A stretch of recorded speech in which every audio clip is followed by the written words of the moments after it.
શું કરો આપણે કોઈ એક ઉપર દોષ દઈએ, આપણે જેવા હોઈએ પછી 50 કરોડ લોકો ભારતમાં નશામાં છે, તમાકુના નશામાં, બીજા કોઈ નશામાં. ચાને પણ નશો જ માનો, ટેનિન છે, એમાં શું પીવાની જરૂર છે? ચા શું ચાની વકીલાત કરો છો? શું એમાં સારું છે? ચા પીધા વગર ના રહી શકો? પહેલા જમાનામાં કોઈ ચા પીતા હતા? નશો જોવે છે, નશો મગજને સુવાડવા માટે અંગ્રેજોએ બધી ટેવ પાડેલી, હજી ટેવ જતી નથી. સ્વીકારી લો, ક્યારેક તો મારી વાત સ્વીકારી લો. ક્યાં સુધી આર્ગ્યુ કરશો? બધે બધા નશેડીઓ, સાલા 50 કરોડ લોકો ભારતના નશેડી છે. અને આ દલીલ શેની તમે કરો છો? નશો કરીને દલીલ કરો છો? નશામાં જ જીવવાનું છે. દેશના ઉત્થાનની વાત કરો છો, ખુદના ઉત્થાનની વાત કરો છો, ફેમિલીના ઉત્થાનની વાત કરો છો. નશાની અંદરથી ઉત્થાન તમે કરશો? બીડીઓ ફૂંકવી છે, સિગરેટો ફૂંકવી છે, ખેની ખાવી છે, પાન ખાવા છે, મસાલા ખાવા છે, તમાકુના નશા કરવા છે, દર અડધો કલાકે ચાના નશા કરવા છે, ખબર નહીં કયા કયા નશા કરવા છે, કોલ્ડ ડ્રિંકના નામે ઝેર પીવું છે.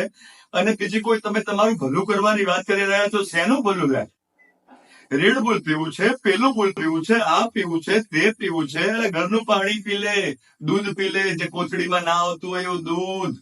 આ બધું પીવાની આદત છોડી દે. અંદરથી ખતમ અડધા તો થઈ ગયા છો, અડધાથી ખતમ થવાના બાકી છો. એ પણ બીજા 50-100 વર્ષમાં ખતમ થઈ જશો. હાથમાંથી 10 મિનિટ માટે મોબાઈલ છૂટતો નથી. અને બીજી બધી મોટી વાતો કરવાનું રહેવા જ દો. સવારથી રાત સુધી મોબાઈલ જોવે છે, અંદર રેલા જોવા છે, ઉપર નીચે ઉપર નીચે ઉપર નીચે રેલા કરવા છે. રીલ જોવી છે ઇન્સ્ટાગ્રામની, 24 કલાક રીલો જોવી છે. શું મળી જવાનું છે રીલમાં?